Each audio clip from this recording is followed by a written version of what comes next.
هل أتاك حديث الغاشية وجوه يومئذ خاشعة وقال الهنان المنان عن أبي هريرة رضي الله تعالى عنه قال قال رسول الله صلى الله عليه وسلم يقول سبعة يذلهم الله في ظله يوم لا إلا ظل الإمام العادل وشاب نشأ في عبادة الله ورجل قلبه معلق بالمساجد ورجلان تحبا في الله اجتمع على ذلك وتفرق عليه وقال النبي صلى الله عليه وسلم إن الله وملائكته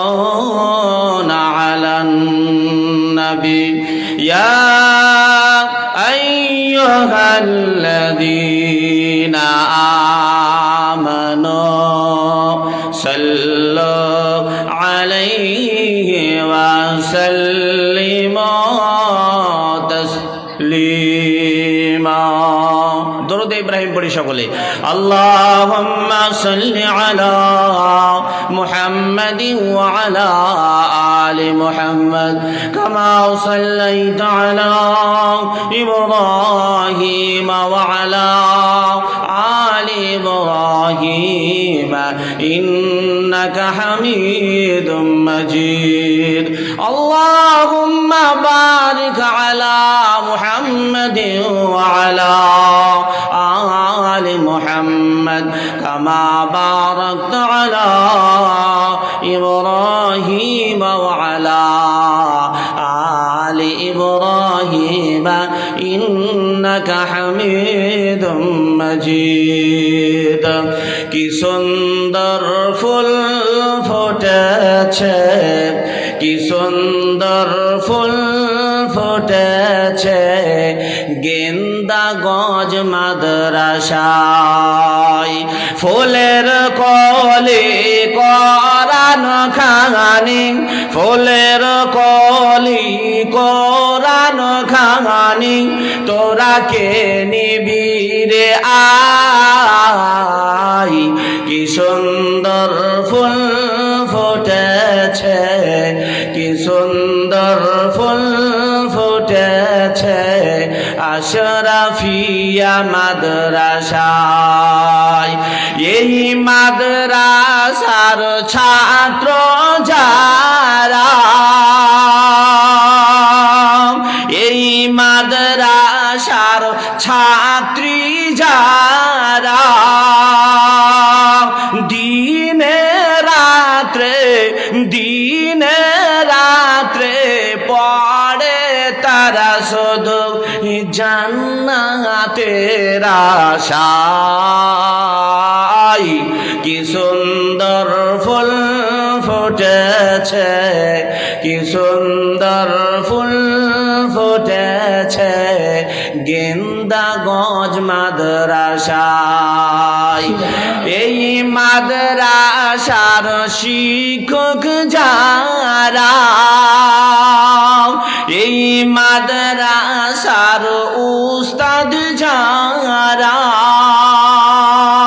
দিনে রাত্রে পড়ান তারা শুধু নেকির আশায় কি সুন্দর ফুল ফুটেছে আশরাফিয়া মাদ্রাসায় ফুলের কলি কোরআন খানি ফুলের কলি কোরআন খানি তোরা কে নিবি রে আই কি সুন্দর ফুল ফুটেছে আশরাফিয়া মাদ্রাসায়। এই মাদ্রাসার সেক্রেটারি যিনি, এই মাদ্রাসার প্রধান শিক্ষক যিনি, নামটা মোরে শুনি আলহাজ আব্দুল জব্বার, তো নেই না? হ্যাঁ, আব্দুল জব্বার নাম জেতিনার, আব্দুল জব্বার নাম জেতিনার। দিনে রাত্রে পরিশ্রম করেন শুধু জান্নাতের আশায়। কি সুন্দর ফুল ফুটেছে গেন্দা গজ মাদ্রাসায়। এই মাদ্রাসার এলাকাবাসী, এই মাদ্রাসার এলাকাবাসী সদাই দান করেন শুধু নেকির আশায়। কি সুন্দর ফুল ফুটেছে গজ মাদ্রাসায়। এই টাকাগুলো মাদ্রাসা না আমার গো, হ্যাঁ মাদ্রাসারই হবে, রাখেন হুজুর। জি যাই হোক, ইনশাআল্লাহ যদি শেষ পর্যন্ত শানেন 5খানা গজল শোনাবো। শেষ পর্যন্ত থাকলে 5খানা, বেশিও হতে পারে। হ্যাঁ, তো যাই হোক, একটু নসিহত শোনায়, গজল শুনিয়ে শেষ করা যাবে না, আরো আছে, পুঁজি আছে, ইনশাআল্লাহ শোনাবো। যাই হোক, আলহামদুলিল্লাহ, সমস্ত প্রশংসা সমস্ত তারিফ সে আল্লাহর জন্য যে আল্লাহ তাআলা আপনাকে আমাকে সুন্দর একটি দোয়ার মজলিসে জালসায় বসার সুযোগ করে দিয়েছেন। এই জন্য মাওলার দরবারে জোরে সোরে আল্লাহর প্রশংসা আদায় করি আলহামদুলিল্লাহ। একটু মুহাব্বতের সহিত বলা যাবে না আলহামদুলিল্লাহ? আরো জোরে সোরে বলেন আলহামদুলিল্লাহ। বলেন নারে তাকবীর, বলেন নারে তাকবীর। তারপরে পরে আকায় নান্দারে তাজদারে মদিনা পণ্যের ছবি দুলালে আমিনা, মা আমিনার কলেজার টুকরা, ইহ জগতের বাদশাহ শেষ জামানার নবী, নবীদের নবী, শ্রেষ্ঠ নবী তাহা ইয়াসিন আহমদ মুহাম্মদ আল আমিন মুহাম্মাদুর রাসূলুল্লাহ সাল্লাল্লাহু আলাইহি ওয়াসাল্লামের উপরে অগণিত দরুদ ও শান্তি ধারা ও দোয়া বর্ষিত হোক। সকলে বলুন আল্লাহুম্মা আমিন। উপস্থিত দেশি বিদেশি মেহমানানে কেরাম, আমার আব্বা জানেরা, পর্দার আড়ালে খালা, ফুপু, বোন, ছোট ছোট স্নেহের কচি বাচ্চা, সকলকে আমার আন্তরিক শুভেচ্ছা ভালোবাসা জানিয়ে গুটি কয়েক কথা আপনাদের সম্মুখে আলোচনা রাখব।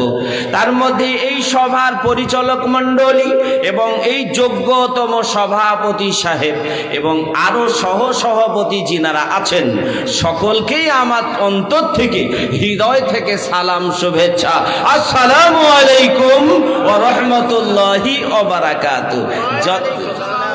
যতই হোক হাদিসের খেলাফ কথা বলে সালাম দাও, যাই হোক একটু খাস করে দিলাম। যাই হোক, আল্লাহ তাআলা সকলকে এই জালসা শোনা এবং জালসার আলোচনা মেনে চলা তৌফিক দান করুন। সকল মানে আল্লাহুম্মা আমিন।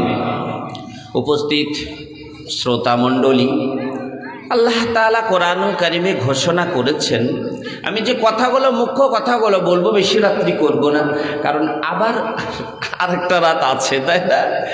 আর বর্ধমান থেকে যিনি আসছেন, ইনি হচ্ছেন মুমতাজুল আলম, হয়তো মুমতাজুল ইসলাম করা হয়েছে, ওনার বর্ধমান বাড়ি।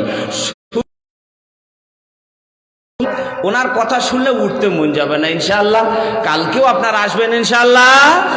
জি, যাই হোক, দুই ভাই থাকলে আমাদের খুব মজা। আজ আমি আলাদা হয়ে গেছি দল ছাড়া, তো উনি একাই থাকবেন, আজ আমি একাই। তো যাই হোক, আল্লাহ তাআলা যেটা কবুল করবেন সেটাই ঘটবে। নদীকে চলে গেছিল, একটা ঘটনা শোনাই বাপ, শোনেন। এই জমিনে, এই পৃথিবীতে এমন একজন নবী পায়গাম্বার এসেছিলেন যে পায়গাম্বারের পিতা নাই। নাম জানা আছে? ঈসা, জানা না? ঈসা রুহুল্লাহ জানেন না গো? হ্যাঁ, তো ঈসা পয়গম্বর জমিনে আসার পরে মায়ের কোলে কথা বলেছিলেন, বলেননি? বলেছিলেন। আমার মা বোনেরা শোনেন, জমিনে যার লোভ বেশি তারা ঝামেলা বেশি, আছে না তাই? আর বেশির বেশি মনে হয় মা বোনদের লোভটা বেশি। আপনারা তো বলবেন হ্যাঁ শুধু বিটি ছেলেকেই বলেন, আর বেটা ছেলের কিছু নাই।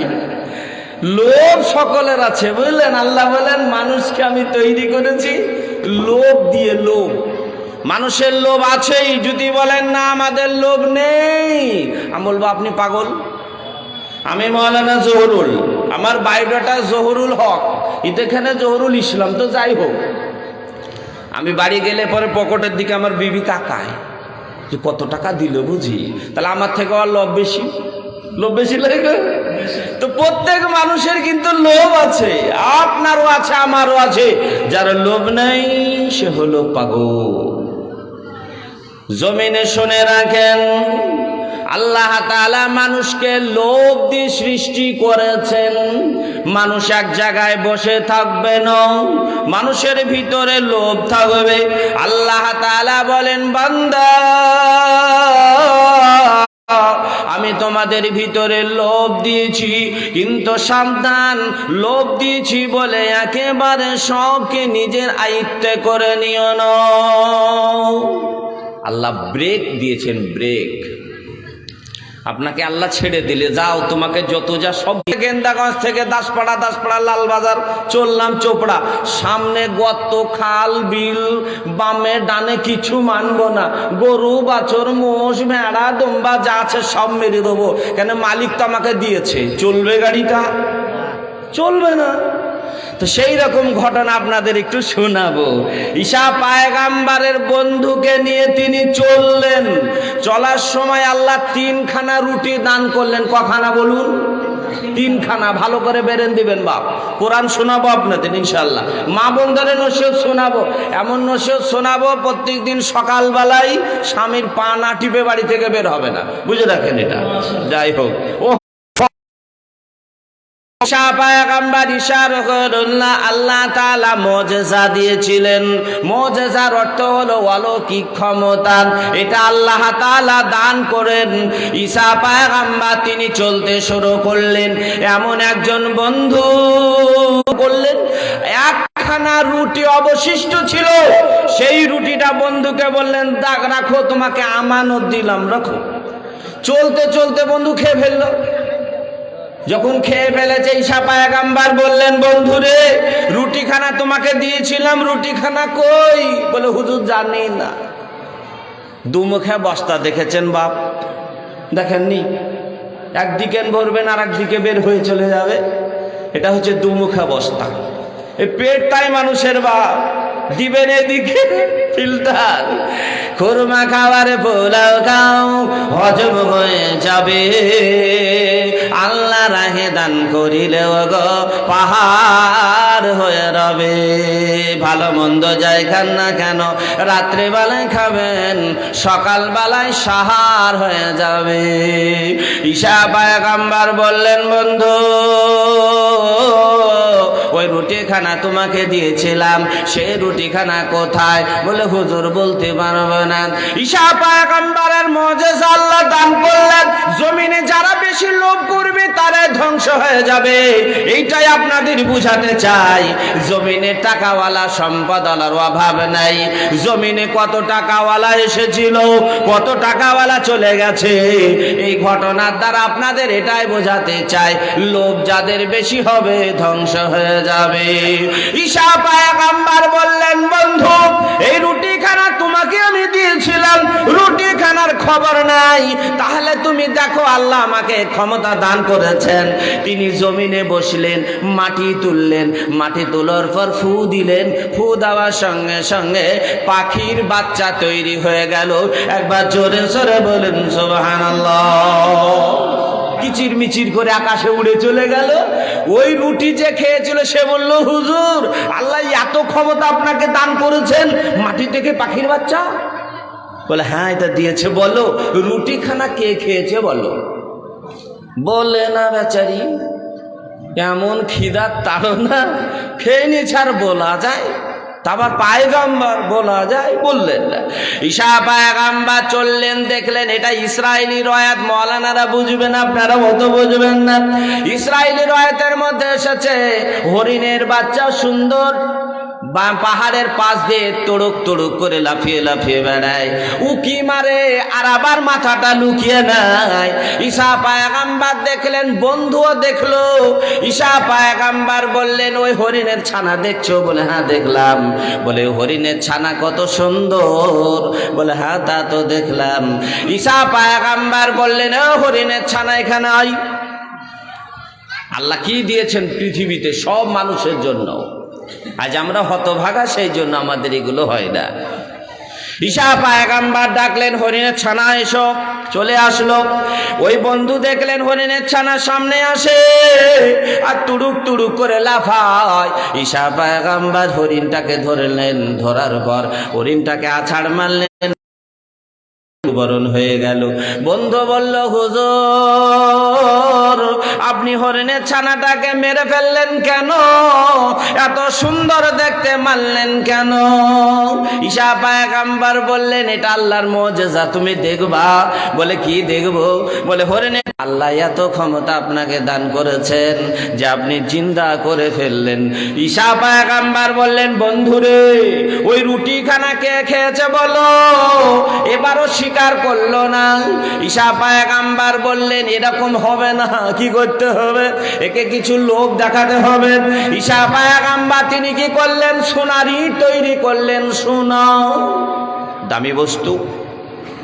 মহিলাদেরকে যদি বলেন একটা 2 কেজি 2.5 কেজি ওজনের মালা গড়িয়ে দেবো, বলে হ্যাঁ দেবো। ও নিয়ে বেড়াতে কষ্ট হলেও ঝামেলা যা হবে হবে। সোনা কম ব্যাপার, সোনা কার লোভ নাই। ঈসা পায়গাম্বার সোনার টুকরো তৈরি করলেন 3খানা সোনার টুকরো করে, 1খানা বন্ধুকে দিলেন, 1খানা নিজের কাছে রাখলেন, আর 1খানা দূরে ছুঁড়ে ফেলে দিলেন। এই সময় সেই রুটি যে খেয়েছিল এ বলল, পায়গাম্বার এই 3খানা সোনার টুকরো 1খানা করে দিলেন, আর 1খানা কেন ছুঁড়ে ফেললেন? ব্যাপারটা বুঝতে পারলাম না। ঈসা পায়গাম্বার বললেন, বন্ধুরে এর মধ্যে ভরা আছে সব। বলে হুজুর এটা তো বুঝলাম না, ব্যাপারটা কি? ঈসা পায়গাম্বার বললেন, তাহলে শোনো, 3খানা রুটি আল্লাহ আমাকে দিয়েছিলেন। বলে হ্যাঁ দিয়েছিলেন। তো তুমি 1খানা খেয়েছো, আমি 1খানা, আর 1খানা কে খেয়েছে আমার জানা যায়নি। আমি এই জন্য আল্লাহ 3খানা সোনার টুকরো দিলেন। আমি রুটিকে খেয়েছি যদি জানতে পারতাম, দূরে ছুঁড়ে ফেলে দিয়েছে, ওই সোনা ওকে দিয়ে দিতাম। যে বেচারা রুটি খেয়েছে সে বলছে বলবো হুজুর, কিন্তু পায়গাম্বারের সামনে বলতে হতো, লজ্জা পাই, চোর হয়ে যাবে।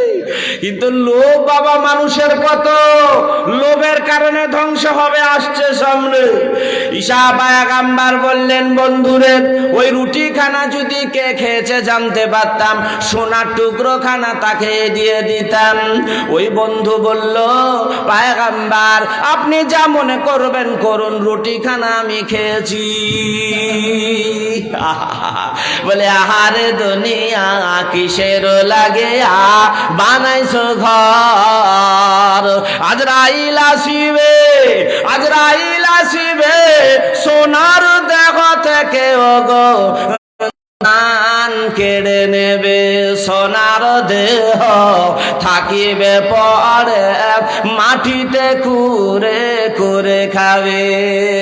কত যে বাহাদুরি, কত যে অহংকারী, সব পড়ে রবে থাকে, সব দুনিয়া পড়ে থাকবে। লোভের কারণে ঈসা পায়গাম্বার বললেন, বন্ধুরে 3খানা সোনার টুকরো তোমাকে দিয়ে দিলাম, কেন তোমার ভিতরে অনেক লোভ রয়েছে, আমার সঙ্গে তুমি যেতে পারবে নাও। তিনি কি করলেন? 3খানা সোনার টুকরো দিয়ে দিলেন। ঈসা পায়গাম্বার বললেন, তুমি চলে যাও। মাল বেশি হয়ে গেলে কেমন হয়ে যায় এটাই আপনাদের বুঝাতে চাই। 3খানা সোনার টুকরো নিয়ে চলতে শুরু করলো। বেচারা যেতে যেতে এমন ডাকাতদের কাছে পড়ে গেছে ভাব, যে ডাকাত কলজা ছিঁড়ে খেয়ে নেবে, জীবনটা নিয়ে নেবে, মাল ছাড়বে না। 2জন ডাকাতে সর্দার, চোখ দুটো লাল লাল, এসে বোঝায় তোর হাতে ওটা কি? বলে সোনা।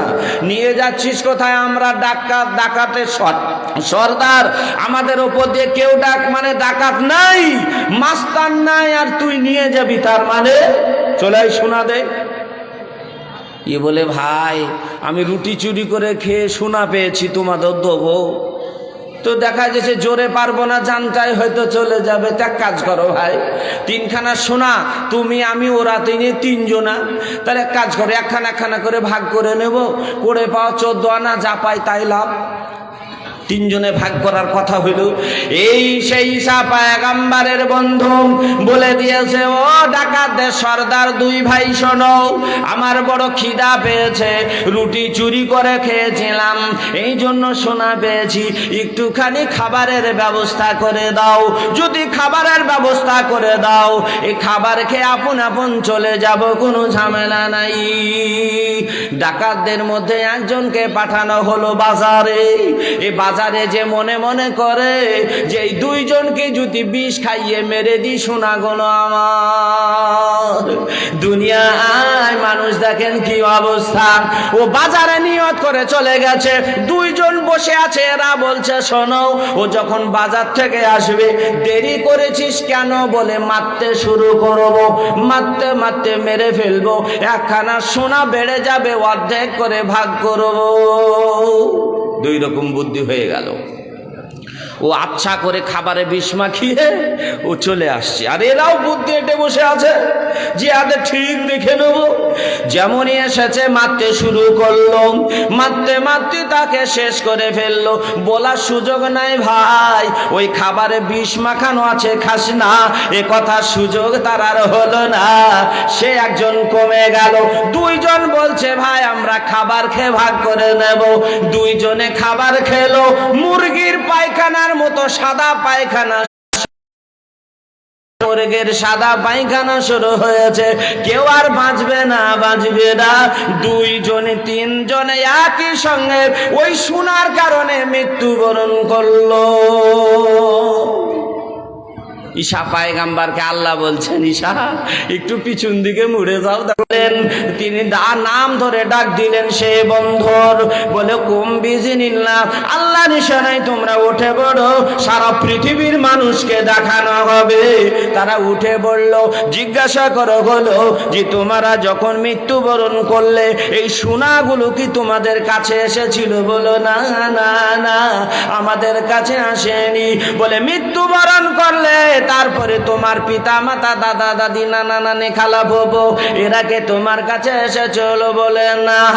তাহলে তোমরা সম্পদের জন্য কেন এরকম করো? হে দুনিয়ার মানুষ, গল্পটা শোনালাম, এই গল্প শুনিয়েছি, যদি পয়সা না দেন বাপ তো গন্ডগোল আছে, পয়সা দিতে হবে, অত সহজ নাই। এবার কোরআনে আসি। আল্লাহ তাবারক তাআলা কোরআনুল কারিমে ঘোষণা দিয়েছেন, হে দুনিয়ার মুসলমান, যারা জমিনে অহংকার করেছিল, ওরা বাহাদুরি করেছিল, তারা দুনিয়াতে বেঁচে নাই। আল্লাহ তাদেরকেও দুনিয়ার মধ্যে ইতিহাসের পাতায় নাম লিখে দিয়েছেন। একটা হলো ভালো, আর একটা হলো মন্দ। এই 2 রকমের ইতিহাস আপনাদের সম্মুখে তুলে ধরব। কোরআনুল কারিমে আল্লাহ তাআলা এমন একজন বাদশার নাম শুনিয়ে দিয়েছেন। আজ আমরা জমিনে ফেরাউনকে চোখে আমরা দেখিনি, কিন্তু ফেরাউনের চাচাতো ভাইকে দেখতে পাই, ফেরাউনের ফুফাতো ভাইকে আমরা দেখতে পাই। ফিলিস্তিনের দিকে তাকিয়ে দেখুন, ছোট ছোট বাচ্চা চোখ দিয়ে মায়ের পানি ঝরে, বাচ্চা মুখের দিকে তাকিয়ে তাকিয়ে দুনিয়া থেকে বিদায় দেয়। এই ফেরাউনের চাচাতো ভাই আজ দুনিয়াতে আছে। আল্লাহ তাআলা এজন্য শোনালেন, হে উম্মতি মুহাম্মদীরা, তোমরা শুনে রাখো, জমিনে ফেরাউন এসেছিল, হামান এসেছিল, উতবা সাহেব, আবু জেহেল, এরা সকলে এসেছিল। এরা দুনিয়াতে ইতিহাস ভালো করে যায়নি, এরা মন্দ করে গেছে। সাবধান থাকবা, ওই রকম জমিনে আসবে। মুসলমান কখনো তোমরা ভেঙে পড়ো না। যারা জমিনে ভেঙে পড়বে আল্লাহ তাআলা কিয়ামতের দিন তাদের চেহারাগুলো সামনে নিয়ে আসবে। হে বিশাল মুসলমানেরা, আজ চোর ডাকাত লম্বা বেটে কালো ধলো শিক্ষিত মূর্খ বড়লোক সম্পদশালী ক্ষেতমজুর যত পৃথিবীতে মানুষ আছে একজনের সঙ্গে আর একজনের চেহারা মিলে না। কিন্তু ফেরাউনের দলবল, আবু জেহেলের দলবল, উতবা সাইবার দলবল ভারতবর্ষের মাঠে জেনে নসনদে বসে রয়েছে। যারা পিছনে সহযোগিতা করছে ওরাও কাল কিয়ামতের মাঠে ভয়াবহ দিন, ওই ভয়াবহ দিন আল্লাহ তাআলা বলেন তাদের চেহারার মধ্যে নিদর্শন চলে আসবে। আল্লাহ তাকা হাদিসুল গাশিয়া বুজুহু ইয়াওমাইদিন খাশিআ আমিলাতুন নাসিবাতুন তাসলা নারান হামিয়া। আল্লাহ বলেন কিয়ামতের দিন তাদের চেহারার মধ্যে এমন ভয় আসবে, তাদের চেহারা দেখে জানতে পারা যাবে এরা সেই মাল যারা জমিনে দাঁড়িয়ে মুতেছিল, পেশাব করেছিল, যারা মসজিদের দিকে যায় রে, যারা আলেম ওলামাদের কথা মানে রে, যারা ইসলামের রাস্তায় চলে রে, খেসেছে মাল আর পেটের ভিতরে ভরে দিয়েছে। একে বলেন এক আল্লাহ, একে বলেন এক আল্লাহ, শরীক জাগার নাই, দুয়ে বলেন দুই ফেরেশতা। দিবানিশি চলছে তারা, দিবানিশি চলছে তারা হিসাব নিকাশে লিখে। তিনে বলে 30 পারা, তিনে বলে 30 পারা। কোরআন পড়ো না, কোরআন মানে না, মসজিদ মানে না, দাঁড়িয়ে দাঁড়িয়ে পেশাব করে পশ্চিম চিনে না। আল্লাহ বলেন কিয়ামতের মাঠে ওদের চেহারাগুলো সেই দিন ভেসে আসবে। আল্লাহ বলেন তাদেরকে গরম পানি দেওয়া হবে, এমন গরম পানি দেওয়া হবে আমার আব্বু গো, আমার মা বোনেরা, সেই কিয়ামতের দিন ভয়াবহ দিন। ওই দিন পানি পানি করে মানুষেরা ছুটবে। আল্লাহ এমন পানি দেবেন যে পানিটা পান করে পেটটা ব্লাডারের মতো বাস্ট হয়ে যাবে, গরম পানিগুলো বের হয়ে যাবে। কিয়ামতের মাঠে সেই দিন বলবে আল্লাহ খাবার দাও, খাবার দাও। আল্লাহ তাআলা বলে লাইসা লাহুম তাআমুন ইল্লা মিন দরি লা ইসমিদু ওয়ালা ইগদি মিন জু। সেই দিন এমন খাদ্য তাদের দেওয়া হবে, ওই খাদ্য খেয়ে তারা মোটা তাজাও হবে না, তাদের খিদা নিবারণ হবে না। এমন খাবার দেওয়া হবে যে খাবার হবে কাঁটা, গলার মধ্যে আটকে যাবে। সেই দিন ভাই ভাই করে চিৎকার করে কেউ আসবে না। আল্লাহর নবী বললেন ওই কিয়ামতের দিন ভয়াবহ দিন হাসরের মাঠে ওই মালগুলো ধরা পড়ে যাবে। ও আমার আব্বগণ, আজ জমিনে যাদের টাকা আছে, সম্পদ আছে, এরা মনে করছেন আল্লাহ দেখতে পায় না। আল্লাহ কোরআনে বলেন সেই দিন চেহারায় ধরা পড়ে যাবে। সাবধান সাবধান। নাম্বার 2 আপনাদের শোনায়, আন আবি হুরায়রা রাদিয়াল্লাহু তাআলা আনহু قال قال رسول الله صلى الله عليه وسلم يقول 7 يذلهم الله في ظله يوم لا إلا ظله। এ যুবক, আজ গান করে বেড়াছো, আজ গানে ব্যস্ত। কে এমন নাই যে গান জানে না? বলেন দেখি। প্রত্যেক যুবকরা গান জানে, কিন্তু ওই ঠ্যাং ভাঙা হাত ভাঙা এক আধ আয়াত, কি বলে এক আধটা ছেদ, আয়াত তো আরবি গো, সব বেনাস গন্ডগোল হয়েছিল।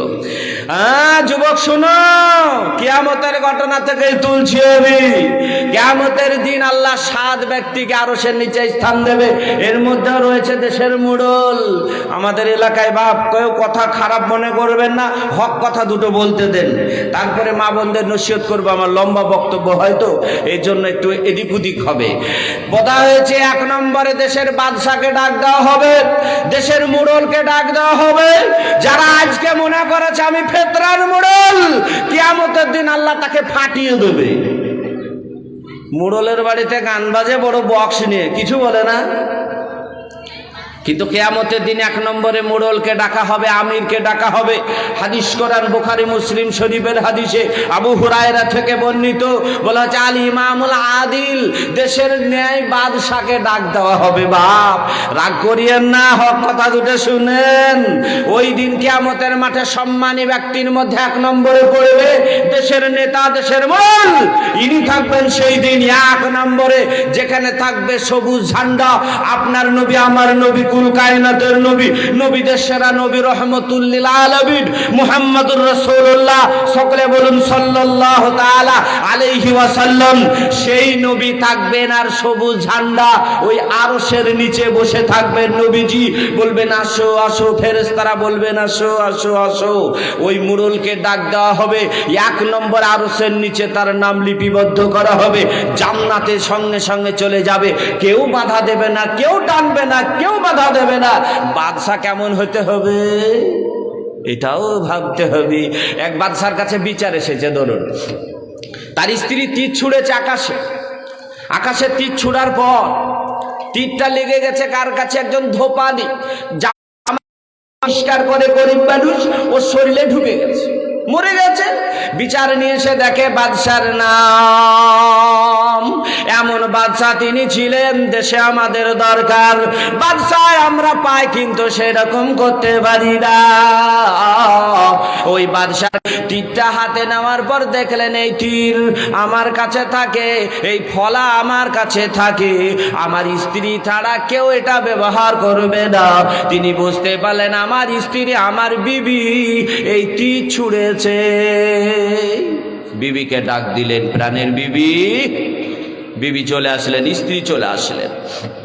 আসার পর কেন বাদশার ডাক, বিবিকে জিজ্ঞাসা করা হলো এই তীর ধনবান্ধে তুমি কি মেরেছো ফলা? এই তীর কি তুমি ছুঁড়েছো?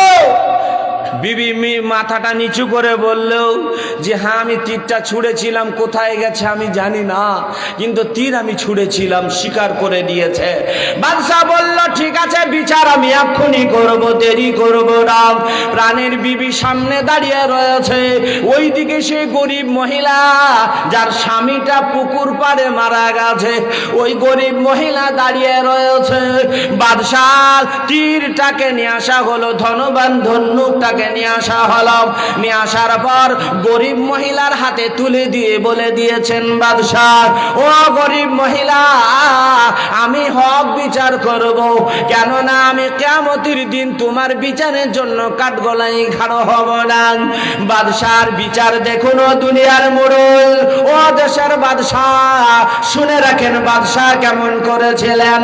ওই বাদশাহ কি করলেন, গরিব মহিলার হাতে তীর ধনুক উঠিয়ে দিয়ে বললেন, ও গো শোনো, তোমার চোখের সামনে তোমার স্বামী তড়পে তড়পে মারা গেছে, তুমি কত কষ্ট পেয়েছ। নিজের স্বামী চোখের সামনে মারা গেলে বলেন কত কষ্ট পাওয়া যায়। আজ আমি বিচার করে দিচ্ছি, তুমি আমার চোখের সামনে তার স্ত্রী আমার স্ত্রীর সামনে আছে, তুমি করো কি তার স্বামীকে মেরে দাও।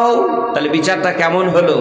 বলে তোমার চোখের সামনে তোমার স্বামী যেমন মারা গেছে, তুমিও তার স্বামীকে ওইভাবে মেরে দাও। বাদশা নিজেই বিচার করছে, আমার বুকে তুমি মেরে দাও, আমার চালিয়ে দাও, কেন আমি হক বিচার করব, সঠিক বিচার করব। দুনিয়ার মুসলমান, হাদিসে এমনি আসেনি বাপ। ওই সময় গরিব মহিলা তত্তর করে কাঁপতে শুরু করলো। প্রাণের বিবি চিৎকার করে বলল, স্বামী গো একটু কি মহাব্বত নাই? এতদিন ঘর সংসার করলাম, সব সময় ঘরের মধ্যে থাকলাম, একটুখানি ভুল হয়ে গেছে, এর জন্য কিছু পয়সা দিলেই তো হয়ে যেত, একটু কি ভালোবাসা অন্তরে নাই? প্রাণের বিবির দিকে তাকিয়ে বাদশার চোখ দিয়ে পানি ঝরে যায়। বলতে বলতে বাদশা বলে দিলেন, ওরে প্রাণের বিবি আমি নবীর ভালোবাসায় এক পাল্লায় চাপালাম, তোমার ভালোবাসায় এক পাল্লায় চাপালাম। আমার নবীর ভালোবাসা ভারী হয়ে গেছে, নবীর দাঁড়ের পাল্লাটা ভারী হয়ে গেছে, এই জন্য আমি এই বিচার করে দিলাম। বাদশাও কাঁদেন, আর এদিকে প্রাণের বিবিও কাঁদে, চোখ দিয়ে পানি ঝরে যায়। মহিলা তত্তর তত্তর করে কাঁপতে কাঁপতে মহিলা বলে দিল, বাদশাহ, আমি বাদশাকে জুতি মেরে দিই, আমার স্বামীকে আমি ঘুরে পাবো না। এই বিচার দেখে বড় খুশি হয়ে আল্লাহর তরফ থেকে ক্ষমা করে দিলা। জিন্দেগির যত পয়সা লাগবে, ওর যত খরচ লাগবে সব দায়িত্ব নিয়ে দিয়েছিলেন, কিন্তু বিচার করেছিলেন কেমন বিচার। এই জন্য নবী বললেন, আল ইমামুল আদিল, কিয়ামতের দিন 1 নম্বরে ডাক দেওয়া হবে ওই বাদশাহ, যে বাদশাহ ন্যায় ভাবে বিচার করেছে, দেশ শাসন করে চলে গেছে। কেমন বিচার করেছিলেন হযরত ওমর? একটা বর্ডার এলাকায় দেখতে পেলেন সুন্দর 2টো নর এবং নারী ড্যান্স করছে। হযরত ওমর তিনি রাগে থাকতে না পেরে তিনি কি করলেন, ওদেরকে পুরুষটাকে ধরে নিলেন। ধরে নেওয়ার পর সেই পুরুষ সেই দিন বলেছিলেন, ওগো আমিরুল মুমিনিন, আপনি আমাকে ধরলেন কেন? বলে, তুমি জানো না নবীজি গান বাজনা নিষেধ করেছেন এবং নর নারী বিবাহ না হয়ে জড়িয়ে ধরতে পারবে না। আল্লাহ, এখন আর প্রেমিক প্রেমিকাদের কি কথা বলবো? ওটা থাক, ওটা বলা যাবে না। অনেক মানুষ আছেন আপনারা, কিন্তু না বললেও হয় না, রাস্তার ধারে তাদের জন্য যাওয়াও যায় না। যাজ্ঞা, যা হইলেও হইল। তো সেই হযরত ওমর তিনি কি করলেন, ওই যুবককে যখন ধরেছেন, যুবক হাক্কা বাক্কা খেয়ে বলল, আমিরুল মুমিনিন, আমি তার বাঁচব না, এত ভয় পেয়ে গেছেন।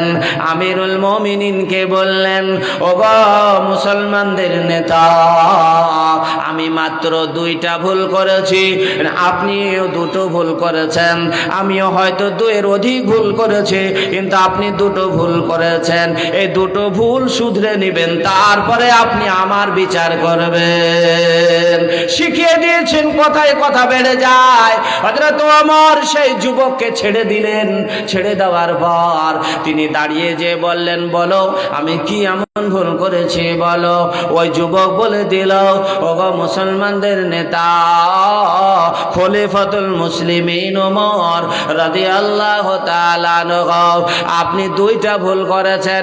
এখনো বাড়িতে প্রবেশ করলে পরে সালাম দিতে হবে, আপনি সালাম দেননি, ভাতে বাড়িতে প্রবেশ করেছেন।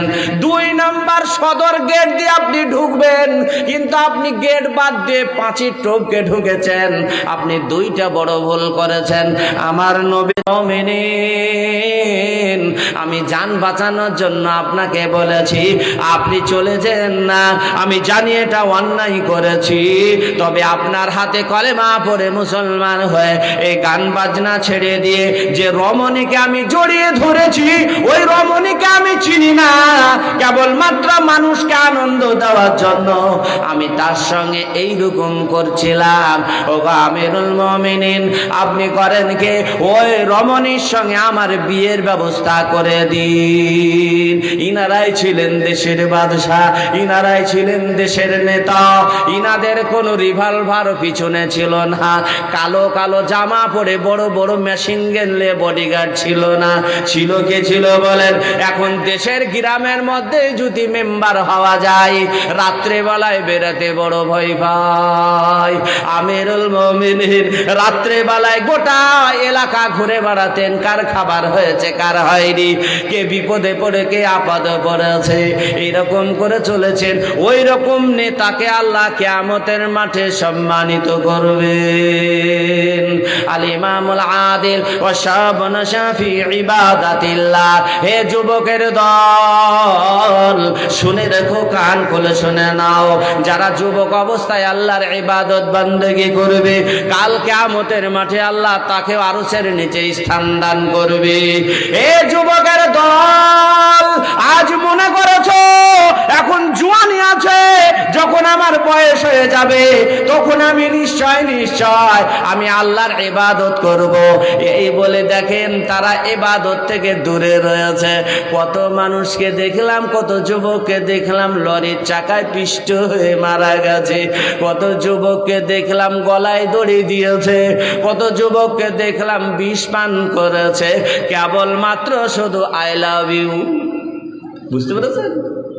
এ যুবক, তাহলে তুমি কেন বলো, কিসের জন্য বলো যে আমি বুড়ো হব তখন আমি আল্লাহর ইবাদত করব? তুমি কেন বিষ পান করলা, কেন গলায় দড়ি দিলা, আর তোমার এই অ্যাক্সিডেন্ট ঘটে গেল, সেইটা কি তুমি জানো না?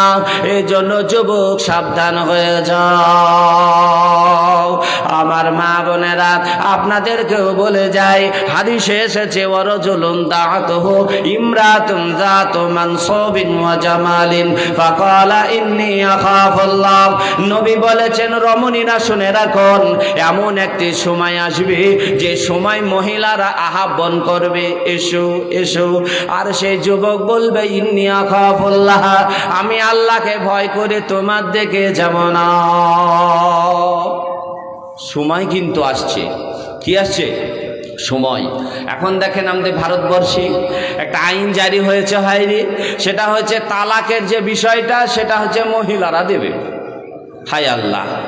আর আপনি বাড়িতে আপনার হাতে ইসলাম দায়িত্ব দিয়েছে যে তালাকের যে বিষয়গুলো সেটা পুরুষরা দেবে, আর সরকার কি অনুমতি দিল? মহিলারা দেবে।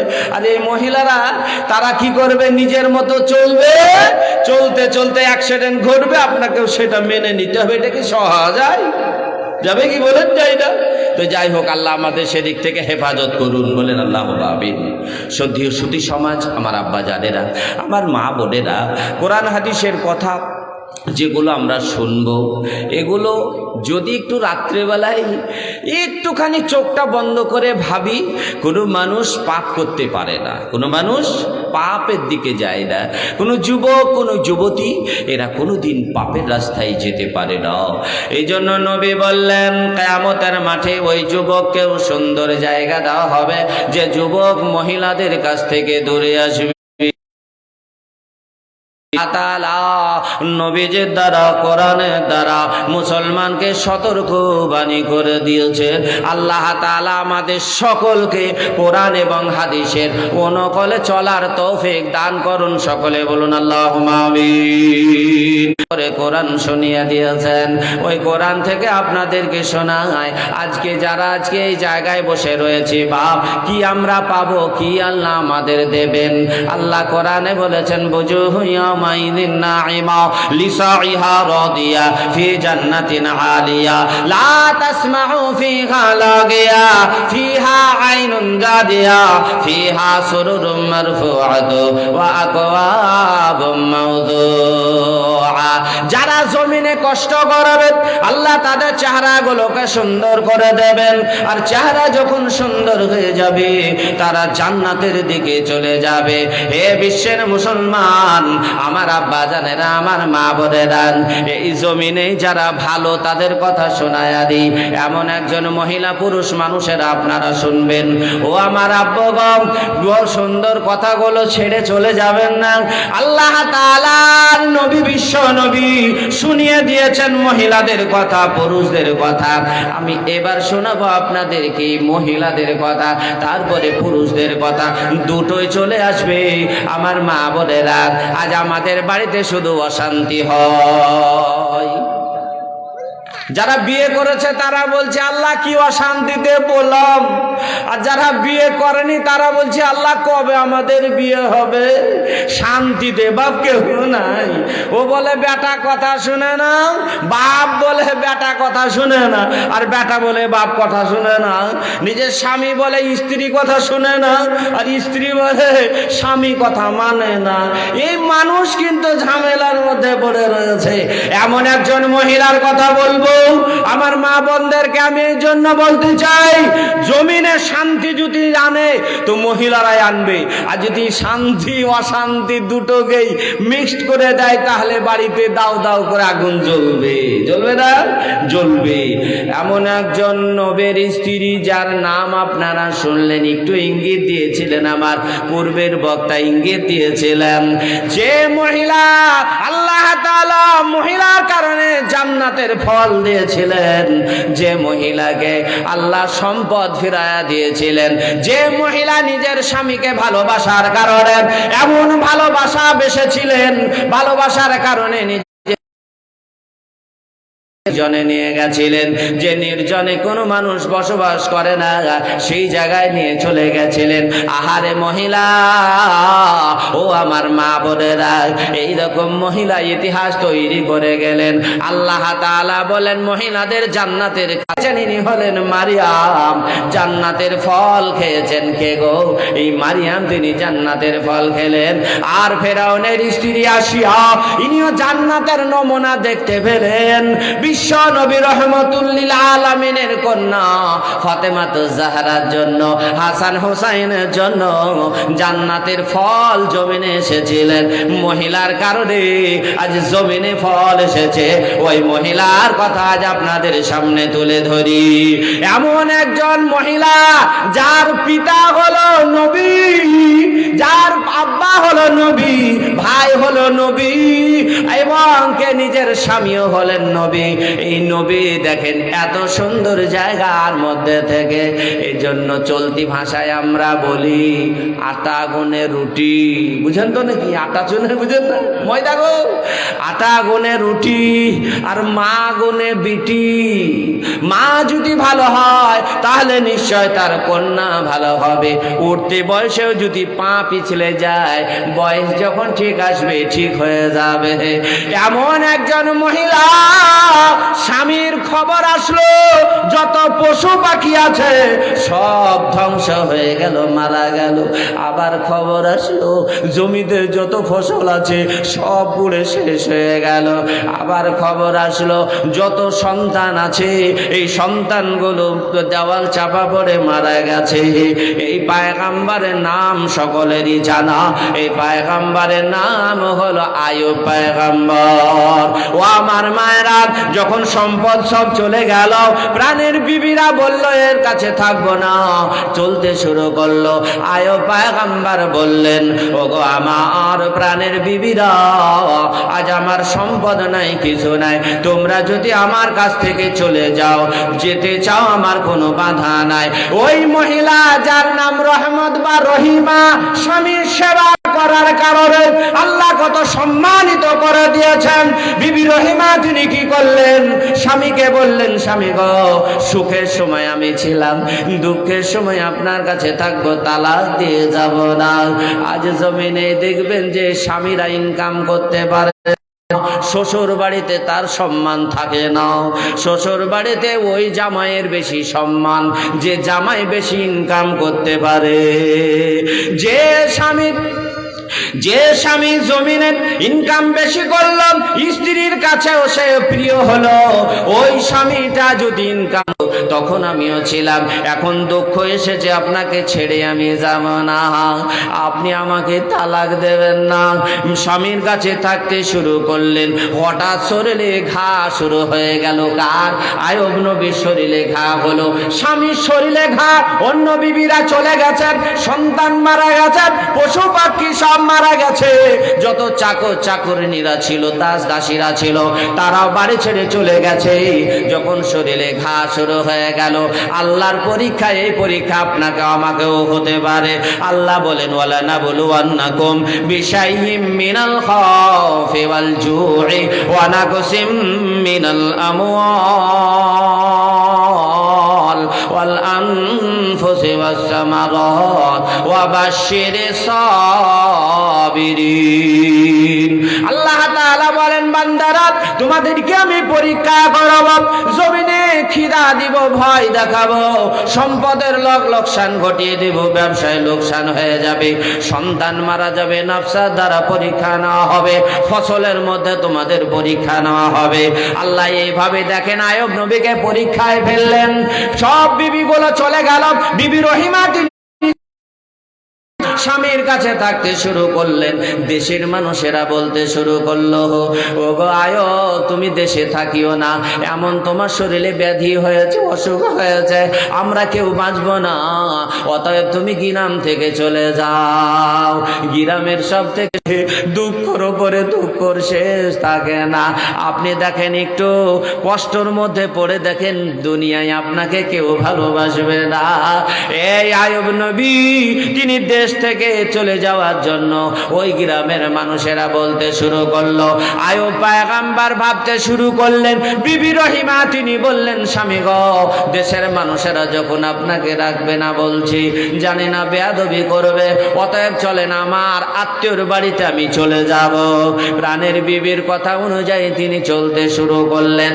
আত্মীয়র বাড়িতেও সময় আর হলো না, জায়গাটুকু হলো না, কেন সে আত্মীয়রাও তারা তাড়িয়ে দিল, এই রোগীকে আমাদের কাছে রাখা যাবে না। ও আমার মায়েরা, তাইলে বোঝা গেল কি, স্বামীর সম্মানের সঙ্গে আপনার সম্মান, স্বামীর সম্মান নাই তো আপনার সম্মান নাই। যে মহিলারা বলে স্বামীকে বাদ দিয়ে আমি থাকবো, জায়গা নাই, পরের দেওয়ালের ধারে চালা ছাড়া জায়গা হবে না, বাপের বাড়িতে থাকবেন, বাপ দুর্বল হয়ে যাবে, ভাবে আসবে ঝাঁটা নিয়ে তাড়াবে, আছে না, বলে তাই তাই তাই মামার বাড়ি যাই, মামা দিল দই সন্দেশ, গোয়ালে বসে খাই, মামি এলো ঠ্যাংনা নিয়ে, প্রাণ নিয়ে পালাই। আপনার ছেলেটা যদি আপনার ভাইয়ের বাড়িতে জায়গা না হয়, আপনার জায়গা কি সেখানে হবে? কোনোদিনই হতে পারে না। ও আমার মায়েরা, মাথার তাজ বানিয়ে রাখুন নিজের স্বামীকে। নিজের স্বামীকে যদি মাথার তাজ বানিয়ে রাখেন, দেখেন বিবি রহিমার কি হয়। বিবি রহিমা দেখলে নিজের আত্মীয়র বাড়িতেও থাকা হলো না, তিনি কি করলেন, এবার তিনি আবার মনে মনে করলেন আমার স্বামীকে কোথায় নিয়ে যাব। তিনি জঙ্গলের দিকে নিয়ে গেলেন, কোনো সম্পদ নাই, দুটো খাবার খাবেন সেটাও নাই। হায় রে দুনিয়া, এ দুনিয়ায় কেউ কাউর দিকে বলে দেখো রে ভাবে, এ দুনিয়া ছাড়ে যাইতে হবে তোমার। আজরাইল আসিবে সোনার দেহ থেকে, যে বাহাদুরি, কত যে অহংকারী, কত যে বাহাদুরি, সব শেষ হবে তোমার। এ দেখো রে ভাবিয়া, এ দুনিয়া ছাড়িয়া যাইতে হবে তোমার। সোনার বাড়ি, টাকার ছড়াছড়ি, সোনার বাড়ি, টাকার ছড়াছড়ি, সব থাকিবে পরে দুনিয়ায়। দেখো রে ভাবিয়া, এ দুনিয়া ছাড়িয়া যাইতে হবে তোমার। অবস্থা হলো, স্বামীকে নিয়ে চলে গেলেন জঙ্গলে, যেখানে কোনো মানুষ বসবাস করে না। পাতা লতা দিয়ে তিনি একখানা কুঠরি তৈরি করলেন। একটা মাথায় বালিশ দেবেন, তাকিয়ে দেবেন, এটাও নাই, কেউ দেয়নি। তিনি কি করলেন, মাটির ঢিপা, যখন স্বামীরা অসুস্থ হয় আর স্ত্রীরা মাথার কাছে যদি বসে থাকে, ওই স্বামীর কলিজা ডবল হয়ে যায়। আমার নবী 35 বছর বয়সে, শুনে রাখেন, 35 বছর বয়সে নবীজি যখন পাহাড়ে গেলেন, 5 বছর ধ্যান করেছিলেন, ভরা সংসার। বিশ্ব নবী ওই খালিদের কন্যা খাদিজা রাদিয়াল্লাহু তাআলা আনহার সঙ্গে বিবাহ করেছেন। ওই সময় দেখেন নবীর বয়স যখন 35 বছর, 35 বছর বয়সে পাহাড়ে চলে গেলেন। পাহাড়ে যাওয়ার পর তিনি ধ্যানে মগ্ন হতেন। আর প্রাণের বিবি খাদিজা 56 বছর বয়স। কত বছর? 56 বছর। আর আমাদের যদি মা বোনদের 45 বছর বয়স হয়, বলে মাথা যন্ত্রণা, ঘুম ছাড়ে না, তোমার রাত্রে বেশি চলবে না, হলো 1 নম্বর। নাম্বার 2, যদি আপনি বলেন যে আমার মাথাটা একটু ব্যথা করছে, একটু মাথায় হাত দাও, বলে ডাক্তারখানায় চলে যাও। এ অসুখ আছে না নাই? আমরা দেখেছি, আমরা ছোট অবস্থায় বাপ, আমি সব জায়গায় বলি, এখানেও বলি, আমরা 13টা ভাই বোন। কটা বলেন? সবারই ছোট আমি। 13টা ভাই বোন। এখন এরকম খুঁজে পাওয়া খুব মুশকিল হবে বাপ, আছে না? তবুও দেখেছি আমার মাকে, আমার আব্বা আসলে পরে সঙ্গে সঙ্গে ওই পানি লোটাতে থাকতো, কাঁসার বদনা, বদনাতে পানি, হাত পাখা আর সরষের তেল। এসে বসে গেল, পায়ে পানি দিয়ে সরষের তেল দিল, ও বসে বসে নাক ডাকিয়ে ঘুমাচ্ছে। এই ঘুমটা জান্নাতি ঘুম, বলেন না? এখন এটা আছে? ও আল্লাহ, স্বামী থাকে ফারাক্কাই আর স্ত্রী থাকে মাল্লাই, মধ্যখানে বালিশ, তুমি আলাদা আমি আলাদা। যাও, মোহাব্বত কোথায় গেল? কোথায়? আমাদের একাটন ভুল আছে বাবা। কেমন ভুল? গুটকা, শিকড়, পান, জর্দা, গোল, হেনা তানা খেয়ে মুখের এমন হাল, তো আপনার পাশে শুবে কেমন করে? এ ভুলটা ধরেন না তো? মধ্যে তো বালিশ থাকবে। বাচ্চা যদি হয়ে যায় তা আলহামদুলিল্লাহ আরো ভালো, ও থাকবে মধ্যে।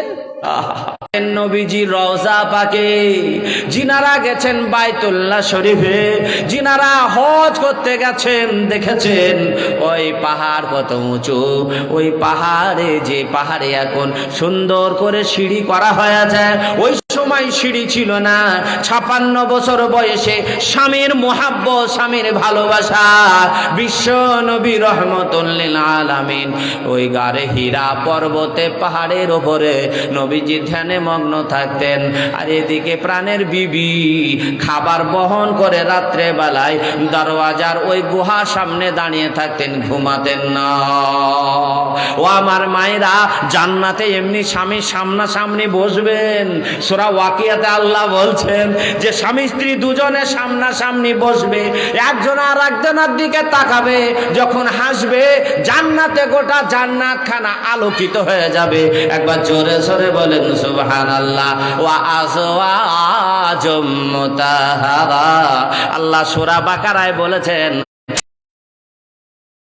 বিবি দেব, তাদের মুখ দিয়ে গন্ধ বের হবে না, শরীর দিয়ে গন্ধ বের হবে না। আল্লাহ বলেন পাক পাক বিবি দিব গো। আর স্বামী স্ত্রী দুজনের সামনাসামনি বসবে, এক অপরের দিকে তাকাবে। আর এই সময় দেখতে পাবে হুরনিরা হাতে এমন সুন্দর আমসালিল লুলুইল মাকনুন। আল্লাহ বলেন এদেরকে এত সুন্দর করে সাজানো হবে, হীরামতি দিয়ে লপটানো থাকবে, সামনে খানে আসবে, আসার পর তারা আনন্দ আত্মাহারা হবে। পরে বলবো শোনেন, বিশ্ব নবী ওই পাহাড়ে যখন আল্লাহ কোরআন অবতীর্ণ করলেন, ইকরা বিসমি রাব্বিকাল্লাযী খালাক, পড়ো তোমার ওই রব, যে রব তোমাকে সৃষ্টি করেছেন। আল্লাহ তাআলা নবী সেই সময় কাঁপতে কাঁপতে কম্পন অবস্থায় কার কাছে আসলেন এমন মহিলা, যে মহিলা সর্বসময় পাশের মধ্যে রয়েছিলেন। ওই তিনি খালিদের কন্যা খাদিজা রাদিয়াল্লাহু তাআলা আনহা। তিনি এসে বললেন, ও আমার প্রাণের বিবি গো, ও খাদিজা, আমার বড় ভয় পেয়েছে। সেই সময় সান্ত্বনা দিয়েছিলেন। কি সান্ত্বনা দিয়েছিলেন? মাথার কাছে বসে বসে বলেছিলেন, স্বামী গো, আমি আপনাকে বলতে চাই, আপনি হবেন শেষ জামানার নবী, আখিরি নবী, শ্রেষ্ঠ নবী, রহমাতুল লিল আলামিন মুহাম্মাদুর রাসূলুল্লাহ সাল্লাল্লাহু আলাইহি ওয়াসাল্লাম, আপনার কোনো ভয় নাই, কোনো চিন্তা নাই, আমি খাদিজা এখনো জীবিত রয়েছি, কেউ আপনাকে ভয় দেখাতে পারবে না। বলেন বিপদের সময় যিনি সান্ত্বনা দিলেন, এই মহিলা দেখেন জান্নাতের সামনাসামনি বসবেন। এবার চলে যায় স্বামীর ভালোবাসা কেমন করেছিলেন বিবি রহিমা। শুনে রাখেন আয়ব নবীর ঘটনা যেটা বলছিলাম, বিবি রহিমা তিনি কি করলেন, এবার স্বামীর সেবা করতে শুরু করলেন। খাবার নাই, স্বামীকে বললেন, স্বামী গো আমি কি একটু বাড়ি গ্রামের ভিতরে গিয়ে কাছে এমন কাজ করব, চাকরিনীর কাজ, দাসীর কাজ করব, সেখান থেকে কিছু পয়সা নিয়ে এসে স্বামীর মুখে তুলে দেব। স্বামী চুপ করে রইলেন, অনুমতি তো দেওয়া যায় না, পুরুষ মানুষ ইনকাম করবে, কিন্তু আজ অসহায়, সেজন্য কোনো উপায় নাই। তিনি কি করলেন, দাসীর কাজ করতে গেলেন, হলো না, মাথার চুল বিক্রি করে তিনি ফিরছেন। এমন সময় শয়তান, ইন্নাশ শাইতানা লিল ইনসানি আদুব্বুম মুবিন, মুমিনদের জন্য, মানুষের জন্য চিরতরে দুশমন হলো শয়তান। বিবি রহিমা চুল বিক্রি করেছেন কার জন্য? স্বামীর জন্য। চুল বিক্রি করে যখন আসছেন, তবে এখন কোনো মুসলমানের চুল বা আপনার শরীরের অঙ্গ বিক্রি করা যাবে না, এটা নিষেধ, হারাম। আপনি মনে করলেন জানা চোখ দিয়ে দেবো, হবে না। আপনি জীবিত অবস্থায় পারবেন না।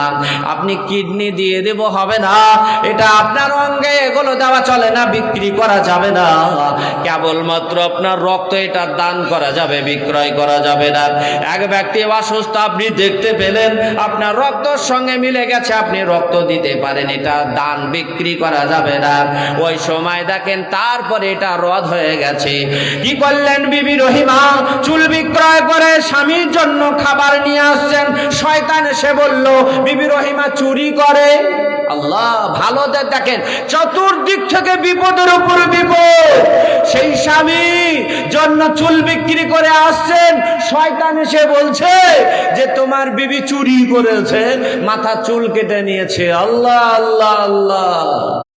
সেই স্বামী মনে মনে করলেন, আহারে আমার বিবি যদি সত্যি চুরি করে, আমি কথা বলবো না, বিচার করব। আল্লাহ যদি আমাকে সুস্থ করেন। তিনি দেখেন বড় অসুস্থ, উঠতে পারেন না, চলতে পারেন না, তবু তিনি বললেন আমি তো স্বামী। স্বামী কথা বলেন না। স্বামী মুখ ফিরিয়ে নেন। স্বামীকে বলেন, স্বামী গো আপনি কেন মুখ ফিরিয়ে নিচ্ছেন, একটু আমার দিকে তাকান। সব ছেড়ে আপনার কাছে জঙ্গলে এসেছি, আপনি কেন মুখ ফিরিয়ে নিচ্ছেন, এমন কি অন্যায় করেছি? স্বামী কথা বলেন না। আল্লাহ তাআলা ইলহামের মাধ্যমে পয়গম্বরকে জানিয়ে দিয়ে বললেন, ওগো পয়গম্বর আয়ো, তোমার বিবি চুরি করেনি, চুরিনির মধ্যে পড়ে না, সে চুরিও করেনি। ঘটনা আল্লাহ তাআলা জানায়া দিলেন। আয়ব নবীকে বললেন যে সে তোমাকে মানুষ হয়ে সে বলেছিল, মানুষ রূপ ধারণ করে বলেছিল, এটা দুনিয়ার কোনো মানুষ ছিল না, এ ছিল শয়তান। আয়ব পয়গম্বর তিনি কি করলেন, স্ত্রীকে কথা বললেন, স্ত্রীর জানটা ঠান্ডা হয়ে গেল। প্রাণের বিবির জানটা যখন ঠান্ডা হয়ে গেছে, আল্লাহ তাআলা খুশি হয়ে গেলেন, ও রহিমা তোমাকে আর কষ্ট করতে হবে না। রহিমা তিনি গেলেন কোথায়? আবার তিনি গ্রামে গেছেন কাজের সন্ধানে। এমন সময় নবী কষ্ট পড়ে রয়েছেন। একদিন, 2 দিন, 3 দিন তিনি অসুস্থ ছিলেন না। তাফসীরে এসেছে 18 বছর তিনি অসুস্থ ছিলেন। এ দুনিয়ার মুসলমানেরা ও আমার মা বোনেরা, দেখেন কি হলো। এ আয়ব পয়গম্বর তিনি সেদিন দোয়া করছেন, আল্লাহ আমার জবানটা ভারী হয়ে যাচ্ছে, তোমার ইবাদত করতে আমার অসুবিধা হয়, জিকির করতে অসুবিধা হয়। আয় আল্লাহ আমার জবান যদি বন্ধ হয়ে যায়, কেমন করে তোমারে ডাকবো?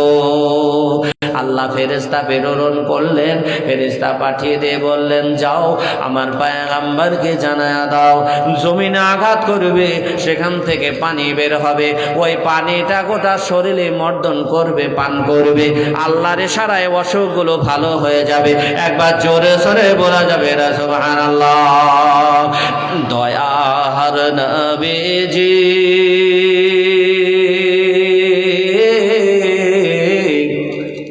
কোন বাদেশে আছেন জাগিয়া, দয়ার নবীজি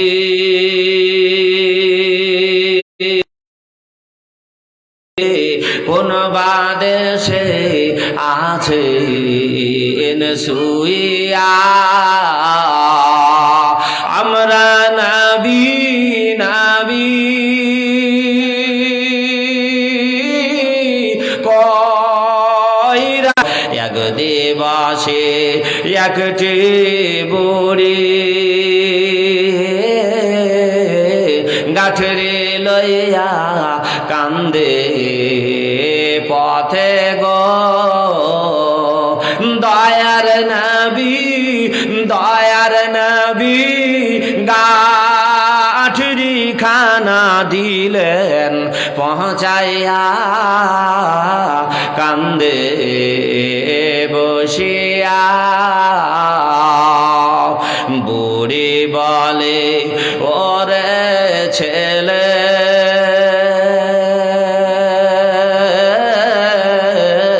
নামটি কি তোমায় বলো না,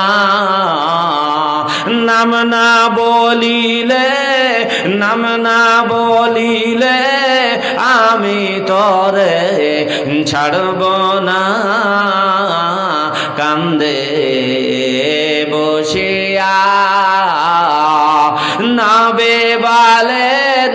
নবী বলেন ওরে মাতা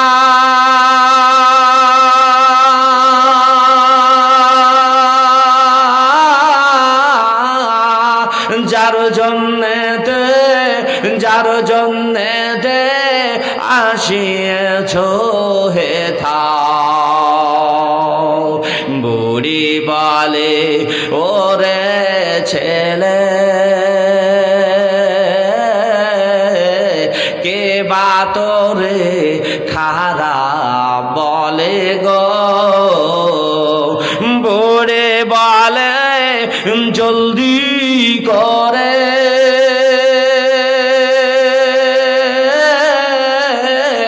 তোর ধর্মে আমায় তুলে নে, দয়ার নবীজি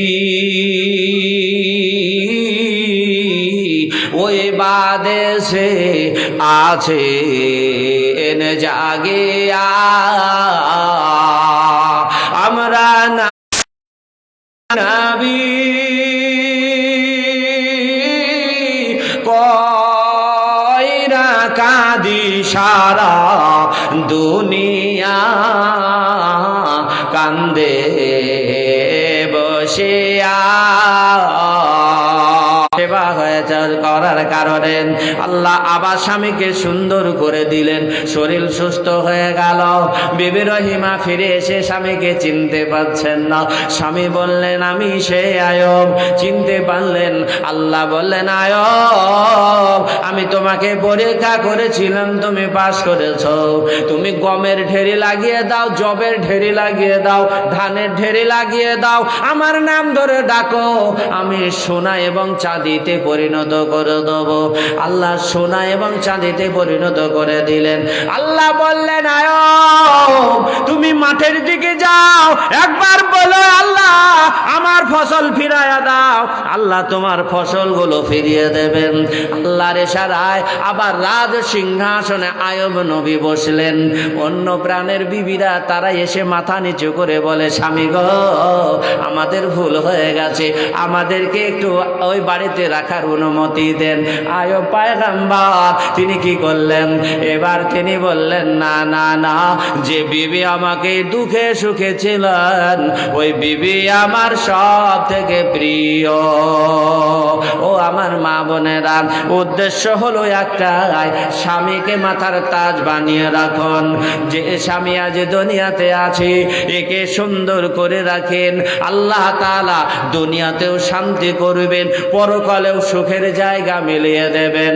আমার মা বোনদেরকে বলবো, ও আমার মায়েরা, একবার চোখটা বন্ধ করে দেখেন। মা চলে গেল, ভাই চলে গেল, দাদা চলে গেল, দাদি চলে গেল, কবরের পাশে যে যদি মা মা বলে ডাকেন, আব্বা আব্বা বলে ডাকেন, আর সাড়া দেবে না, কবরে শুয়ে গেছে। ও আমার আব্বুগণ, আপনাদেরকেও বলি, কত সম্পদ আল্লাহ আপনাকে দিলেন। মায়ের পেটে যখন এসেছিলেন, দুনিয়াতে আসার পর কান্না শুরু করেছিলেন, মা এত মোহাব্বত করে 2.5 বছর দুধ পান করালেন, 21 বছরে আপনার বিয়ে দিলেন, সংসার পাতিয়ে দিলেন। ওই মা যে কবরে শুয়ে আছে, ওই আব্বা কবরে শুয়ে আছে। দুনিয়ায় সম্পদ আজ কেউ নিয়ে যাব না, দুনিয়ার সম্পদ দুনিয়াতে থাকবে। চোখটা বন্ধ করে দেখুন, আপনার সন্তানেরা ভাগ বাটোয়ারা করে দেবে। আজ দুনিয়াতে বেঁচে আছেন পরকালের জন্য, জান্নাতে যাওয়ার জন্য, নবীর সেই সুন্দর বেহেশতে একসঙ্গে যাওয়ার জন্য। কোন আল্লাহর বান্দা আছেন, আমি আপনাদের বেশি বলবো না, বেশি বলবো না, বহু টাকা আপনারা দিয়েছেন, দেবেন। আমি মাওলানা জহরুল মুর্শিদাবাদ বহরমপুর এলাকা থেকে এসে আপনাদের বলে যাই, একটুখানি দোয়া করে দেব, আল্লাহ আপনার আরো বাড়িয়ে দেবেন, বাড়িয়ে দেবেন, কমে যাবে না। আমার আব্বু গো, আমার মা বোনেরা, দুনিয়াতে আল্লাহ কত সম্পদ দিলেন, আজ যদি পাগল করে দিতেন, আল্লাহ ইনকাম করার সুযোগ থাকতো না, আল্লাহ যদি চোখ দুটো না দিত, আপনি ইনকামের জায়গায় যেতে পারতেন না। আল্লাহ মুখ না দিতেন, আল্লাহ বলেন আইনাইন ওয়া লিসানাও ওয়া শাফাতাইন। হে দুনিয়ার মানুষ, আমি তোমাদের চোখ দিলাম, ঠোঁট দিলাম, জিহ্বা দিলাম, এর শুকরিয়া করতে কি তোমরা পারো না? এই চোখ আপনার আল্লাহ দিলেন, চাকরি করে ভাগ্যবানী, আর চাষ করে শক্তিমানে, আর বসে থাকে হনুমানে। যারা বসে থাকে নাকি হনুমান। তাই বলবো, অনেক টাকা ইনকাম করেছেন, করবেন। যুবকদেরকে আজ খাড়ো হতে চাই, দেখতে চাই, যা এই মাদ্রাসার জন্য আপনাদের কি ময়া লাগে না? আপনার বাড়িতে গোস্ত ছাড়া আপনার ছেলেটা মেয়েটা খায় না, কমসে কম একটু ডিম দিতে হয়। মাদ্রাসার ছেলেরা সময় আলুর ঝোলটুকু পায় না, একটু কি ময়া লাগে না? একটু কি অন্তরে ব্যথা লাগে না? যে মাদ্রাসার ছাত্ররা জীবনে কোনোদিন মদ্যপান করবে না, জীবনে কোনোদিন চুরি করবে না, এই মাদ্রাসার ছেলেরা জীবনে কোনোদিন কারো রাহাদানি করে নেবে না। এই মাদ্রাসার ছেলেরা আপনার ইন্তেকাল হচ্ছে না, ইন্তেকাল যদি না হয় মাদ্রাসার ছেলেদের ডাকবেন। আপনার আব্বার মুখ বেঁকিয়ে গেছে, আপনার আব্বার চোখ উল্টে গেছে, মৃত্যু হচ্ছে না, আপনি সেই সময় মাদ্রাসার ছেলেদেরকে ডাকবেন। মাদ্রাসার ছেলেরা যদি সূরা ইয়াসিন পড়ে দেয় জোরে জোরে, সূরা ইয়াসিনের বদৌলতে, কোরআনের বদৌলতে আপনার পিতা মাতা যে হোক না কেন মৃত্যু মুখে পতিত হয়ে গেছে, আসানের সহিত মালাকুল মউত জান হরণ করে নিয়ে যাবে। এত বড় সম্পদ আপনার মাদ্রাসা, আপনি বিপদে পড়েছেন, আপনার পেটের অসুখ ভালো হয় না, আপনি যদি মাদ্রাসার ছেলেদের ফজরের পর 7টা টিউবওয়েলের পানি নিয়ে এসে ছাত্রদেরকে যদি বলেন একটু বেটা ফু দিয়ে দাও, প্রত্যেক ছাত্ররা দেখবেন ওরা কোরআন বুকে করে নিয়ে ঘুমায়, সারাদিন কোরআন নিয়ে থাকে, রাত্রে বেলায় কোরআন নিয়ে তারা ঘুমিয়ে যায়। অনেক ছাত্র ঘরে দেখবেন মুখস্থ করতে করতে ঘুম এসেছে, বুকের উপরে কোরআন নিয়ে ঘুমিয়ে গেছে। শুভ কাজে যখন হয় ফজরের আগে হাফেজরা ডেকে দেয় মুখস্থ করো, দেখবেন ও কোরআন নিয়ে যে 24 ঘন্টা যে কোরআন নিয়ে বসে রয়েছে, ওই যদি ফু দিয়ে দেয় পায় না, যে ছেলেটা একটু মাছ পায় না, যে ছেলেটা একটা ডিম পায় না, ওই ছেলেগুলো মাদ্রাসায় বোর্ডিং এ খায়। আপনাদের কি মোহাব্বত হয় না? আপনাদের কি দিলে মায়া হয় না? এই মাদ্রাসার ছেলেগুলো, আজ আপনার ছেলে আমার ছেলে অসহায় দুর্বল, এই ছেলেদের জন্য কোন আল্লাহর বান্দা আছেন, কোন মা আছেন? মাত্র 2,000 করে 10 জনকে আমি দেখব। ও আমার মায়েরা, আপনারা যদি 10 জন দেন আলহামদুলিল্লাহ। আলহামদুলিল্লাহ। কত ভাই, কি নাম? নূর ইসলাম দিয়েছেন এক, দেখেছি দুই ভাই শোনেন পালাচ্ছেন কেন? আরো 1000 টাকা 1 মাসের মধ্যে দিবে নূর ইসলাম। মারহাবা, ধরেন আল্লাহু আকবার। নূর ইসলাম সাহেব 1000 টাকা নগদ, 1000 টাকা জোর করে চাপালছি, বুঝলেন না? আরে করিল গো দুই, জান্নাতে খাওয়াইও চিতল কাতলা রুই। রুই মাছ নাই গো আপনাদের দিকে, আছে না?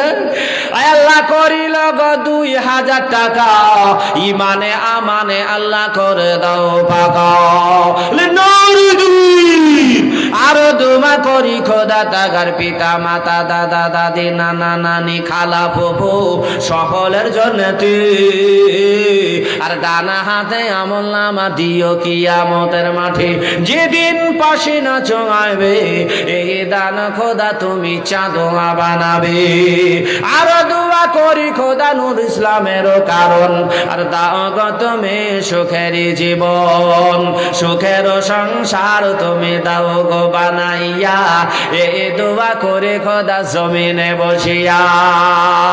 আহারে বেয়ারা বান্দা দেখো ছিল গো ছিল, আর 1000 টাকা দেখো নগদ দিল। আল্লাহুম্মা আমিন। আসেন আসেন আমার মা বোনেরা, জমিনে সর্বপ্রথম ইসলামের ঝান্ডা যিনি ধরেছিলেন ইনি হলেন সুমাইয়া। নবীজির কানের কাছে আশহাদু আল্লাহ ইলাহা ইল্লাল্লাহ বলেছিলেন, ইনিও হলেন মহিলা। জান্নাতের ফল যিনি খেয়েছিলেন ইনিও হলেন মহিলা। আসেন আমার আব্বু ও আমার মা বোনেরা, আমার আব্বা যারা 2000 টাকা করে চেয়েছি, 1 নাম্বার পেয়েছি, নাম্বার 2। আসেন তাড়াতাড়ি করে আল্লাহর রাস্তায় দিয়ে দেন। ভাই কালাবা জালসা হবে ইনশাআল্লাহ, এই জন্য বেশি আমি লম্বা করবো না। জি, আপনারা কেউ পালিয়ে গেলেন না, যদি পালিয়ে যেতেন তো তাড়াতাড়ি ছেড়ে দিতাম, তো পালাননি তো, যাই হোক আল্লাহ শুকরিয়া। জি আসেন, মা বোনেরাও অনেক আছেন ইনশাআল্লাহ। আপনাদের মুরগি কি বিক্রি হয় না? আল্লাহ বলে ও খালা গেল বেলা, সন্ধ্যা হইলে ভোর, কবরেতে সন্ধ্যা হইলে খালা আর হবে না ভোর। বলে ও গো নানি টানা টানি, ও গো নানি টানা টানি, আর কতকাল করিবে, কবরে গিয়ে দেখো নানি কি গতি হবে। ভাই বসেন, দোয়া করে যাবেন, বেশি বলবো না, 15 মিনিট বলবো ইনশাআল্লাহ, বেশি বলবো না। বলে ও গো দাদি কাঁথার গাদি, এই দেখেন একটা এসেছে 500 টাকা, মাশাআল্লাহ। এই দেখেন একটা নরেন্দ্র মোদীজি, বুঝেছেন, 500 টাকা। মারহাবা, আল্লাহ দানকে কবুল করুন। 1000 টাকা নগদ, 1000 টাকা। কি নাম ভাই? উসমান গনি। ওসমান গনি, মাশাআল্লাহ। ওসমান গনি 1000 টাকা নগদ, 1000 টাকা বাকি। সুবহানাল্লাহ সুবহানাল্লাহ। এই দেখেন 2000 টাকা, 2 জন বলে হলো না, 2 বলে 2 ফেরেশতা। ভাই কোরআন বিহীন এ দুনিয়াতে শান্তি কারণ, 4 বলে 4 সাহাবা, 4 বলে 4 সাহাবা, নবীর ভালোবাসা তাদের তটে চললে পারে মিটবে মনের আশা। কই গো আমার মা বোনেরা, ছোট বাচ্চাদের হাতে একটু দেন ইনশাআল্লাহ। আমার মা বোনদের বেশি নসিহত আজকে শোনাতে পারিনি, যেহেতু জালসা আদায়ের জালসা, এই জন্য চারিদিক থেকে নিয়ে আদায়ের জায়গায় নিয়ে আসতে হবে। তো যাই হোক আমার মা বোনেরা, কোনো মা বোন আছেন 2000 টাকা দেবেন? জি আল্লাহ ভালো করবেন, স্বামীর জন্য দোয়া করে দেবো, আর কোনোদিন আপনাদের মারবে না, এটা দোয়া করে দেবো। স্বামী কোনোদিন চোখ রাঙাবে না, দোয়া শিখিয়ে দেবো ইনশাআল্লাহ। স্ত্রীদেরকে দোয়া শিখিয়ে দেবো, স্বামী কোনোদিন মারবে না, চোখ রাঙাবে না, জোরে কথা বলবে না, আমি দোয়াটা জানি শিখিয়ে দেবো। কিন্তু 2000 করে আমি 10 জনের কাছে চেয়েছি, 2 নাম্বার হয়েছে, 8 নাম্বার বাকি। আচ্ছা তাহলে যদি না দেন তো ফাঁকি। 2000 টাকা বাপ, আর যিনারা দেবেন 500 200 100 চটচট করে দেন, বেশি সময় দেবো না।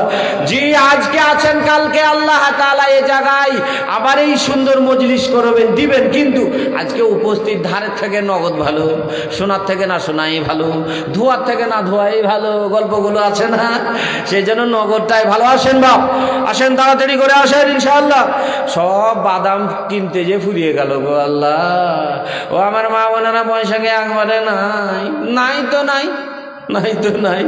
যে আসেন আর একজন আসেন 2000, মাশাআল্লাহ, মাত্র 2000 টাকা আসেন, চটচট করে আসেন। এই মাদ্রাসার কেশিয়ার, কোষাধ্যক্ষ, সেক্রেটারি, সভাপতি যে হোক না কেন, আমি 10 জনের কাছে চেয়েছি, হবে ইনশাআল্লাহ।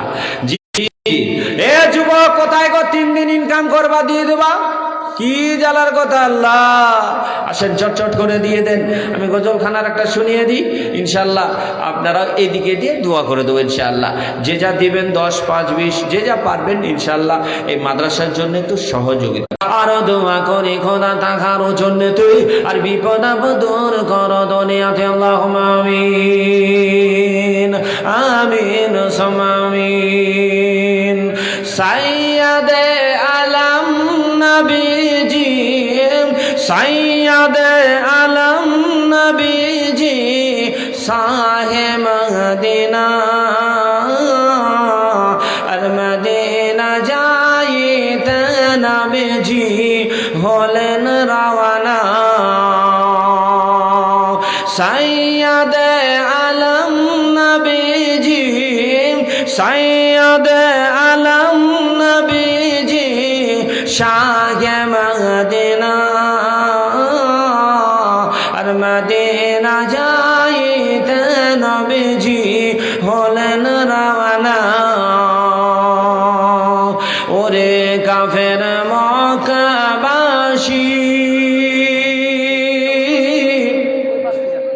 ও মেয়েদের তরফ থেকে সুবহানাল্লাহ, এ দেখেন দিয়েছেন 220 টাকা। ইমানে আমানে আল্লাহ করে দাও ফাঁকা। আরো দোয়া করি খোদা রব্বানা, কোন সময় জন্য বিপদে ফেলুন, আল্লাহুম্মা আমিন। 500 টাকা, সুবহানাল্লাহ, 500 টাকা। ইমানে আমানে আল্লাহ করে দাও ফাঁকা। اللهم آمين. الحمد لله، الحمد لله رب العالمين، والعاقبة للمتقين، والصلاة والسلام على سيد الأنبياء والمرسلين، وعلى كل ملائكتك المقربين، وعلى عباد الله الصالحين. ربنا ظلمنا أنفسنا وإن لم تغفر لنا وترحمنا لنكونن من الخاسرين. আল্লাহ আপনার দরবারে হাত উত্তোলন করেছি। আল্লাহ মাদ্রাসা জালসা আজ প্রথম দিন।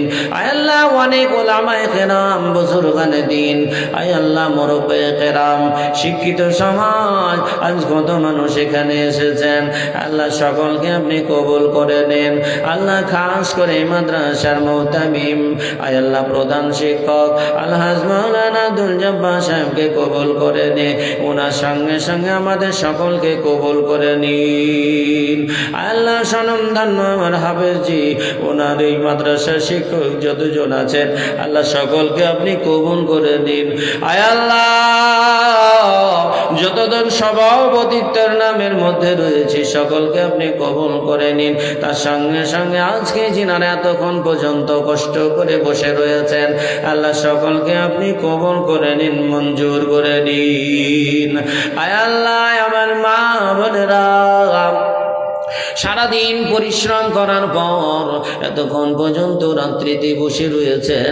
আয় আল্লাহ, আমার মা বোনকে আপনি কবুল করে নিন। আমার মা বোনদেরকে ইজ্জতের সহিত রাখুন। আল্লাহ, মা বোনদেরকে কোনো সময় অভাবে রাখিয়েন না। আল্লাহ, মা বোনদেরকে অসুস্থ রাখিয়েন না।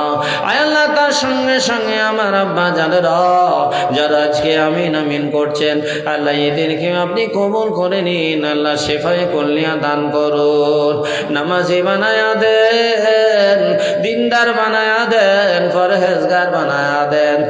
আল্লাহ, যিনারা দান করলেন এই জালসার জন্য, যিনারা সহযোগিতা করেছেন আল্লাহ খাস করে তাদের জন্য হাত উত্তোলন করেছি। আল্লাহ, মাইক মেল প্যান্ডেল যিনারা করেছেন বড় কষ্ট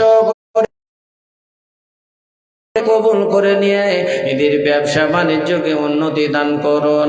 আয় আল্লাহ, মাইক ম্যানের যত বিপদ আপদ দূর করে দিন। আল্লাহ, তার সঙ্গে সে আমাদেরও বিপদ আপদ দূর করে দিন। আয় আল্লাহ, মাদ্রাসাকে কবুল করে নিন। খাস করে গ্রামবাসীর সকল মা বোন আব্বাদানদেরকে আয় আল্লাহ সুখময় জিন্দেগি আয় আল্লাহ রুজি রোজগারে বাড়িয়ে দিয়ে সুন্দর সংসার, সুখের সংসার বানায়া হাদিন। আয় আল্লাহ, যারা মৃত্যুবরণ করেছেন আল্লাহ, কারো আব্বা, কারো মা, কারো ভাই, কারো দাদা, কারো দাদি, আল্লাহ কারো নানা, কারো দাদি, কারো ভাই, স্বামী, কারো ভাই, স্ত্রী, কারো বা সন্তান আজ কবরে শুয়ে আছে, হাড্ডিগুলো মিশে যায় আর জীবনে কোনোদিন আর ফিরে আসবে না।